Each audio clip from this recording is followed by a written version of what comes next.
Assalamu alaikum friends, welcome back to another video. We are here with a new topic and the topic is master subject verb agreement. We are going to talk about 50 rules of subject verb agreement, but in this video we are going to discuss the first 4 rules of subject verb agreement. So without further ado, let's get started. दोस्तों आज की video में हम subject verb agreement को discuss करेंगे और इसमें total हम 50 रूल्स को डिस्कस करेंगे, लेकिन आज की पहली वीडियो में हम इसके सिर्फ पहले 4 रूल्स को डिस्कस करेंगे, किस तरह हमने सब्जेक्ट के हिसाब से वर्ब का इस्तेमाल करना है। दोस्तों सब्जेक्ट वर्ब एग्रीमेंट ये होता है कि आपने सब्जेक्ट के हिसाब से वर्ब का इस्तेमाल करना है। अगर आपका सब्जेक्ट जो है सिंगुलर हो तो आपने सिंगुलर वर्ब का इस्तेमाल करना है, और अगर सब्जेक्ट प्लूरल में है तो फिर आपने वर्ब भी प्लूरल इस्तेमाल करना है। तो इसको कहते हैं सब्जेक्ट वर्ब एग्रीमेंट। सो इसका जो पहला रूल कहता है a singular subject takes a singular verb. जो सब्जेक्ट वर्ब एग्रीमेंट का जो पहला रूल है वो ये कहता है कि अगर सब्जेक्ट जो है सिंगुलर हो तो इसके साथ हमेशा सिंगुलर वर्ब का इस्तेमाल होगा। For example she writes a letter, वो एक खत लिखती है। तो इसमें शी सिंगुलर सब्जेक्ट है तो राइट्स भी उस हिसाब से सिंगुलर वर्ब का इस्तेमाल हुआ यहाँ पे। जॉन प्लेज क्रिकेट, जॉन जो है क्रिकेट खेलता है। यहाँ पे भी जॉन जो है वो सिंगुलर सब्जेक्ट है तो यहाँ पे प्लेज का इस्तेमाल हुआ है, एस का इजाफा किया, तो इसका ये मतलब होता है कि ये सब सब्जेक्ट के हिसाब से जो है सिंगुलर वर्ब का इस्तेमाल यहाँ पे हुआ है। तो जब भी आपका सिंगुलर सब्जेक्ट हो तो आपने हमेशा उसका जो वर्ब है उसको भी सिंगुलर में इस्तेमाल करना है। रूल नंबर 2 कहता है a plural subject takes a plural verb.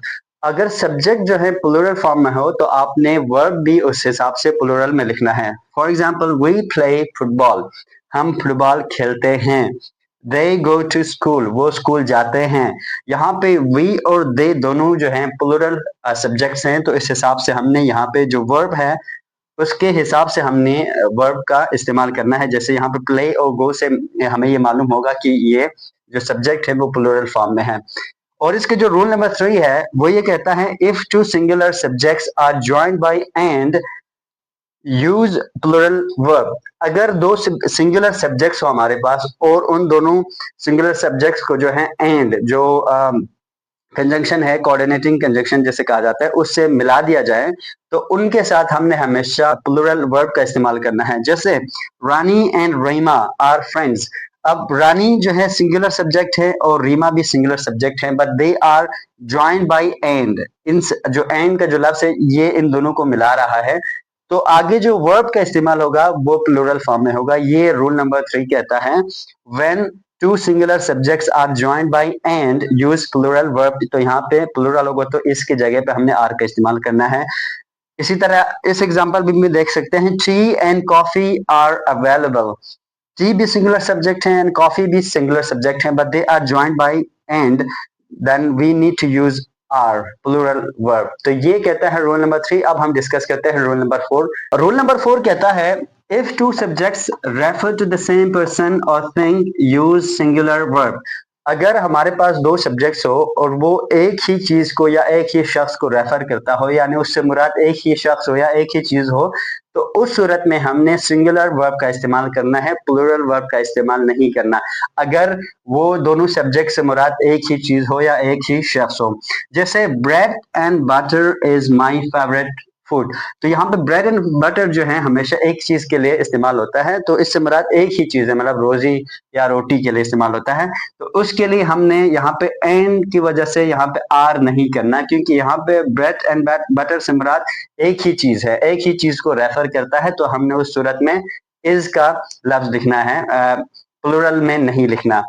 इस तरह ये आसान एग्जांपल है my friend and teacher is coming. अब यहाँ पे क्या है, एक्चुअली आपका दोस्त ही आपका जो है उस्ताद है। यहाँ पे फ्रेंड भी और टीचर भी सेम शख्स के लिए इस्तेमाल हुआ है।